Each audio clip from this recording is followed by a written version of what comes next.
Salam alaikum, معكم Morad. Alors vous allez prendre directement pour communiquer en français 5e année de l'enseignement des primaires à la page 50 de la séance d'orthographe dictée, l'accord du verbe avec le sujet.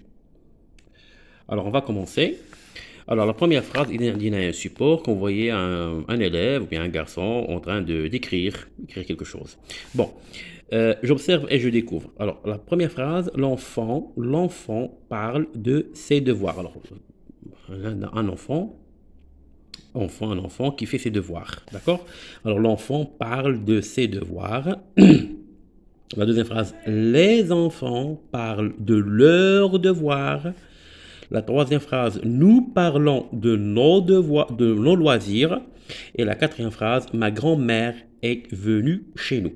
Alors, on dit ici 4 phrases. Alors, la première question, quel est le sujet de chaque phrase? Alors, le sujet, c'est celui ou celle qui fait l'action.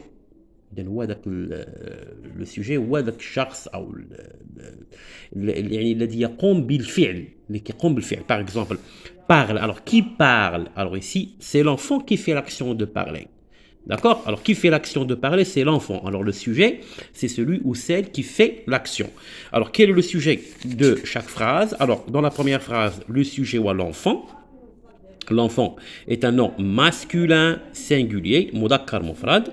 Dans la deuxième phrase, les enfants, masculin pluriel, alors mudakkar jamais. Dans la troisième phrase, nous, alors nous, c'est la première personne du pluriel, c'est un pronom personnel. Alors on a eu le sujet de la troisième phrase, il est apparu sous forme d'un pronom personnel. Dans la quatrième phrase, le sujet wa ma grand-mère, c'est féminin singulier. D'accord? Alors deuxièmement, quel est le verbe de chacune des trois premières phrases a-t-il la même terminaison? Alors dans la première phrase, on dit le verbe parle. Parle, je suis à la fin de E.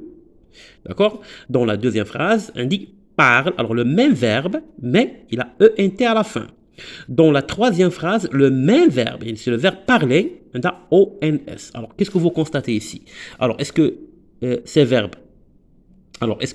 E, alors, on dit E, ou on dit ENT, ou on dit ONS. Alors, est-ce que le verbe parler a gardé la même terminaison dans les trois premières phrases? Non. Alors, le verbe parler, ou bien le verbe, il a changé de terminaison. Changer de terminaison selon quoi? Selon le sujet. Alors, pourquoi ces verbes changent-ils de terminaison? Alors, les verbes changent de terminaison selon le sujet. Alors, on indique le verbe parler, c'est un verbe du premier groupe. Alors, on ajoute les E. Le sujet ou l'enfant. Le sujet indique singulier. Alors, bien, le sujet singulier, il y a la terminaison du verbe E.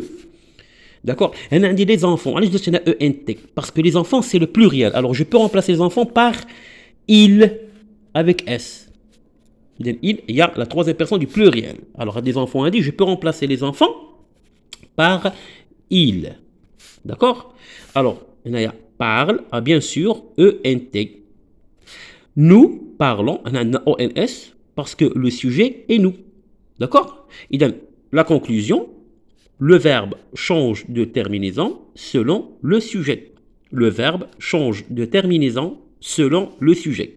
D'accord? Alors, le verbe ne garde pas la même terminaison, mais il peut changer de terminaison si le sujet change.